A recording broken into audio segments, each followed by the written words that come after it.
క్రీస్తునందు సహోదరి సహోదరులారా, ప్రభువైన యేసుక్రీస్తు నామములో హృదయపూర్వక వందనాలండి. ముందుగా ఇంత మంచి సమయాన్ని ఇచ్చిన తండ్రైన దేవునికి ప్రభువైన క్రీస్తు ద్వారా కృతజ్ఞత స్తుతులు చెల్లిస్తున్నానండి. బాగున్నారండి. వాక్యం చదువుకొని ప్రార్థన చేసుకున్న తర్వాత పాఠంలోనికి వెళదామండి. యోహాను గారు రాసిన సువార్త 3వ అధ్యాయం 13వ వచనం 12 నుంచి చూడండి. భూ సంబంధమైన సంగతులు నేను మీతో చెబితే మీరు నమ్మకున్నప్పుడు పరలోక సంబంధమైన మీతో చెప్పిన ఎడల ఎలాగో నమ్ముదురు? ప్రార్థన చేసుకుంటాం. పరలోకమందున్న మా తండ్రి, పరిశుద్ర ప్రేమ గల తండ్రి, గొప్ప తండ్రి, యెహోవా తండ్రి, అయా మీ ప్రియకుమారుడు యేసుక్రీస్తు ప్రభువారి ద్వారా కృతజ్ఞతా స్తుతులు చెల్లిస్తున్నాము నాయన.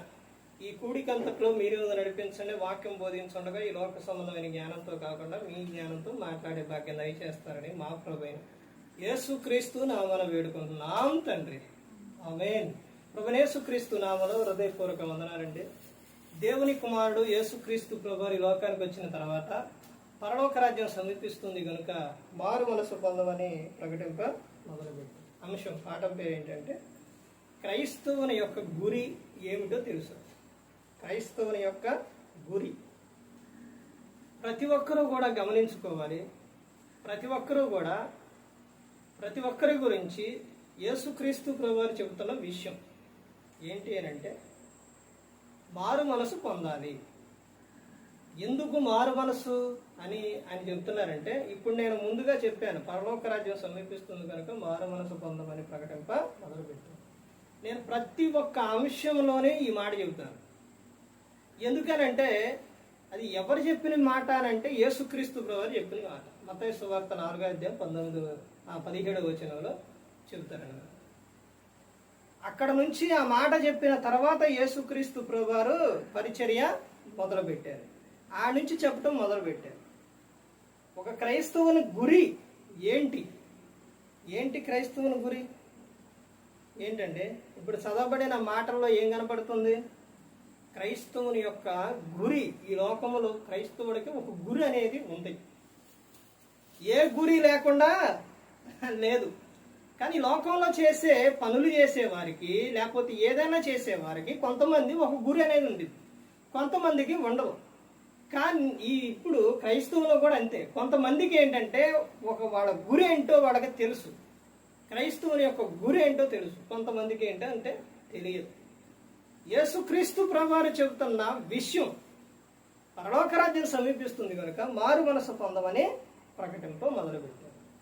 బాప్తిసం తీసుకునేటప్పుడు చెబుతున్న విషయం ఏంటనంటే, పేతురు గారు అపోస్తల కార్యాలు 2వ అధ్యాయం 38వ వచనంలో చెబుతారు. పేతురు, మీరు మారు మనసు పొంది పాప క్షమాపణ నిమిత్తం ప్రతివాడు యేసుక్రీస్తు నామమున బాప్తిసం పొందుడు, అప్పుడు మీరు పరిశుద్ధాత్మను వరం పొందుతారు. అలా చేస్తే పరిశుద్ధాత్మను వరం పొందినప్పుడు అసలు ఎలా ఉంటుందో తెలుసండి? ఎంత అద్భుతంగా ఉంటుందో తెలుసా? నాకైతే అస్సలు ఒక్కొక్కసారి ఎంత సంతోషం వేసిద్దో, ఎంత భయం కూడా వేసిద్దు. ఎందుకనంటే ఇప్పుడు ఒక ప్రాంతానికి వెళ్ళినప్పుడు, లేకపోతే ఇక్కడే అనుకోండి, ఈడ ప్రభువా ఏ వాక్యం చెప్పాలి ప్రభు, ఇక్కడ వాక్యం ఏం చెప్పాలి ప్రభు అన్నప్పుడు దేవుడు పరిశుద్ధాత్ముడు ఇదిగో ఇక్కడ ఈ వాక్యం చెప్పు. ఈ అంశం ఎప్పుడన్నా వచ్చిందేడా? రాలేదు. ప్రతిసారి కొత్త అంశం వచ్చింది. ఎక్కడైనా కానీ చెప్పింది మరలా రానే రాదు. అది ఎవరు చెప్తున్నట్టు? ఎవరి ఆలోచన? పరిశుద్ధాత్ముడు ఆలోచన. ఆరాధనలో కానీ, కూడికల్లో కానీ, మీటింగ్స్లో కానీ ఎక్కడైనప్పటికీ కూడా చెప్పినది మరలా రాదు. క్రైస్తవుని యొక్క గురి ఏంటి అన్న అంశం చెప్పలా. ఈడ చెప్పాలి అన్నప్పుడు మరి ప్రభువా మరి వాటికి సంబంధించిన ఆ వాక్యం, ఆ రెఫరెన్సులు ఏంటి ప్రభు అన్నప్పుడు, ఇదిగో ఫలానా చాట ఉంది. ఈ వచనం ఎప్పుడన్నా ఇక్కడ చదివించరా అంటే ఈ అంశానికి సంబంధించిన వాక్యం అది. అప్పుడు ప్రతి ఒక్కరికి కూడా ఒక విధానం ఏంటంటే పరిశుద్ధాత్ముడు నడిపిస్తుండు. ఇప్పుడు వివాహ సందర్భాల్లో చూడండి, వివాహానికి వరుడు వధువు ఆడ కూర్చున్నప్పుడు వివాహం అన్ని విషయాల్లో ఘనమైనది అన్నప్పుడు వాళ్ళకి చెప్పే విషయాలు ఏవైతే కావాలో పరిశుద్ధాత్ముడు అవే చెప్పిస్తారు. అదే అంశం, అదే మాట, అదే రెఫరెన్స్ ఆరాధనలో కానీ మీటింగ్స్లో కానీ లేకపోతే ఇంకో ప్రాంతాల్లో చెప్పేటప్పుడు అక్కడ మారిపోయింది. అది చెప్పే సేవకుడు గురించి కాదండి. అసలు చెప్పే సేవకుడిది అసలు ఏముండదు. మొత్తం ఆలోచన ఇచ్చి నడిపించేది, మాట్లాడేది మొత్తం కూడా ఎవరనంటే దేవుడు. ఆలోచన ఇచ్చి నడిపించేది పరిశుద్ధాత్ముడు. మాట్లాడు, ఇదిగో ఇది మాట్లాడు అని చెప్పేది ఎవరు? దేవుడు. యేసుక్రీస్తు ప్రభువు అదే చెప్తారు మత్తయి సువార్త 10:20. మీ తండ్రి ఆత్మ మీలో ఉండి మాట్లాడుచున్నారే గాని మాట్లాడువారు మీరు కాదు. మాట్లాడేది మీరు కాదు. మీరు వెళ్ళి ఆడ నుంచోండి అంతే, చాలేగా. ఆడ ఏమి మాట్లాడాలో ఏమి కావాలో మొత్తం తండ్రి చూసుకుంటాడు. ఒక ప్రాంతంలో చెప్పిన మాట ఇంకొక ప్రాంతంలో రాదు. ఒక సహోదరుడు అలాగే అడిగింది, అన్న అన్ని సార్లు ఒకే వాక్యం చెప్పొచ్చుగా, మీకు కూడా కొంచెం ఇదిగా ఉండిద్ది. ఆయన అన్ని సార్లు ఒకే వాక్యం రాదు. పరిశుద్ధాత్ముడు అలా మాట్లాడి. ప్రార్థన కూడా అంతే. మూలుగులతో చేసే ప్రార్థన, ఇంత ప్రార్థన ఇంతసేపని ప్రార్థన చేపించేది, ఆలోచన ఇచ్చేది ఎవరనంటే పరిశుద్ధాత్ముడే. ఇది ఎవరికి ఇంత అనుభవం ఎవరికి తెలుస్తుంది? ఇవన్నీ ఎవరికి తెలుస్తాయి అనంటే వాక్యం చదివి నిత్యం ప్రార్థన చేసే వారికి, దేవునిలో క్రీస్తు సహవాసం చేసే వారికి ఇవన్నీ తెలుస్తాయి. ఏ వృత్తిలో ఉన్న వారికి అది తెలుస్తుంది. ఇక్కడ క్రైస్తవుని యొక్క గురి ఏంటి అని అంటే, ఈ లోకంలో క్రైస్తవుని యొక్క గురి ఏంటి? ఒకడు నీటి మూలంగా ఇక్కడే చెబుతున్నారు. పైన వచ్చిన వాళ్ళు నికోదేముతో యేసుక్రీస్తు ప్రభువారు చెబుతున్నారు.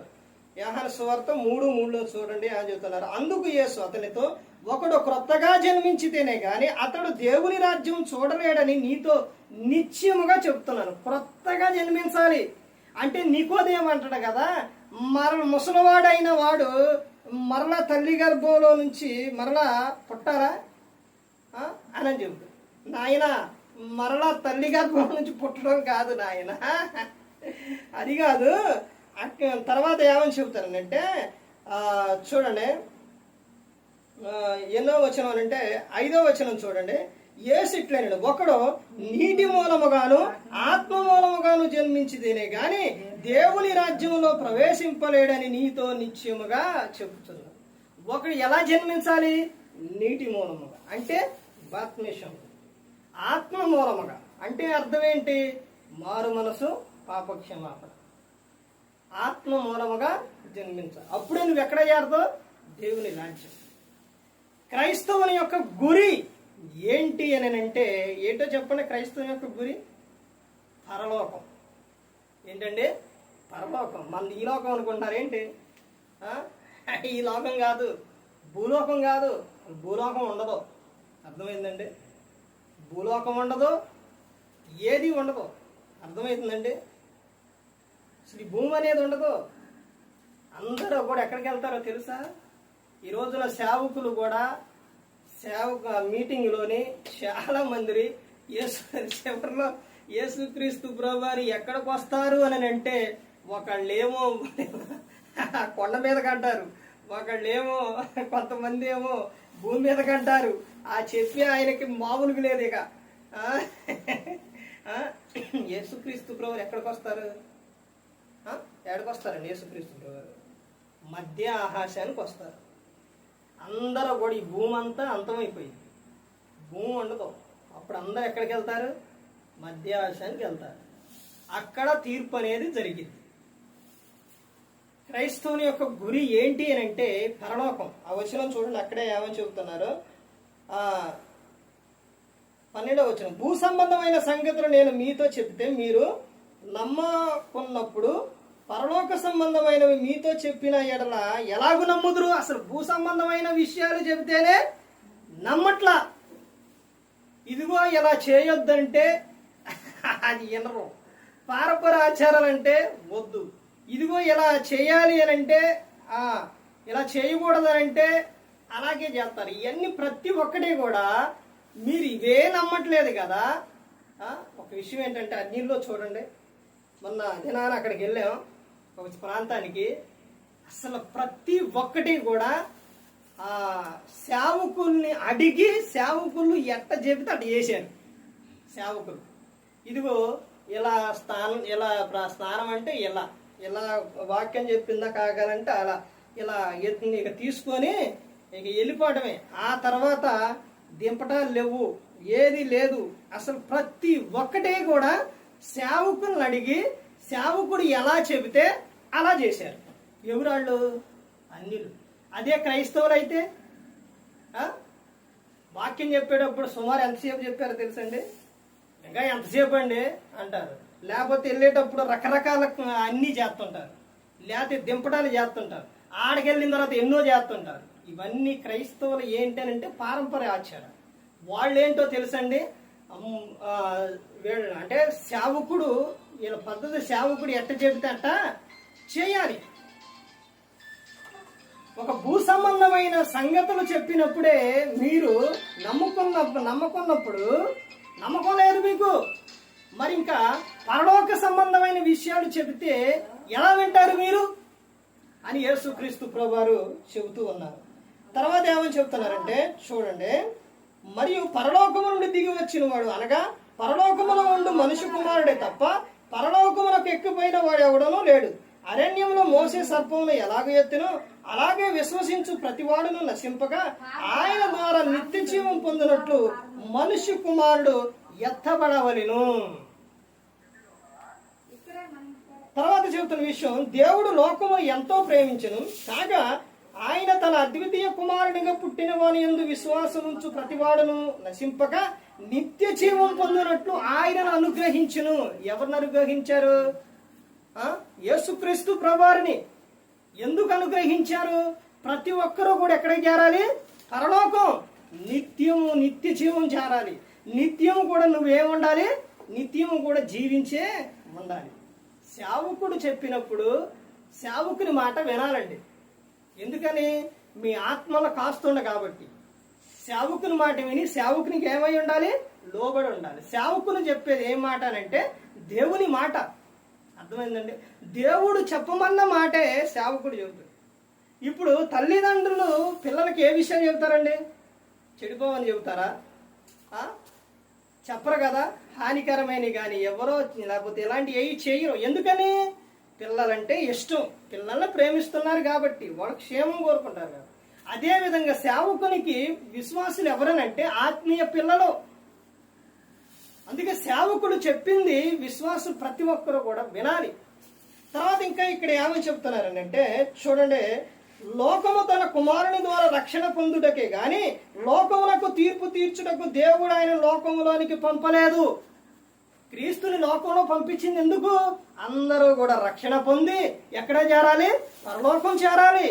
క్రైస్తవుని యొక్క గురి ఏంటి అని అంటే పరలోకం.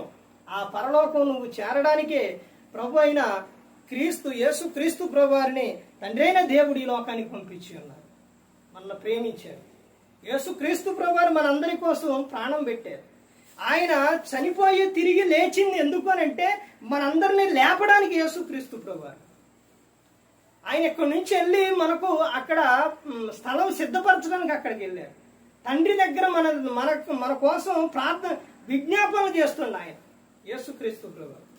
యేసుక్రీస్తు ప్రభువారు చెప్పిన విషయం, నేనే మార్గం, నేనే సత్యం, నేనే జీవం, నా ద్వారానే తండ్రి యొద్దకు వస్తారని చెప్తుంది.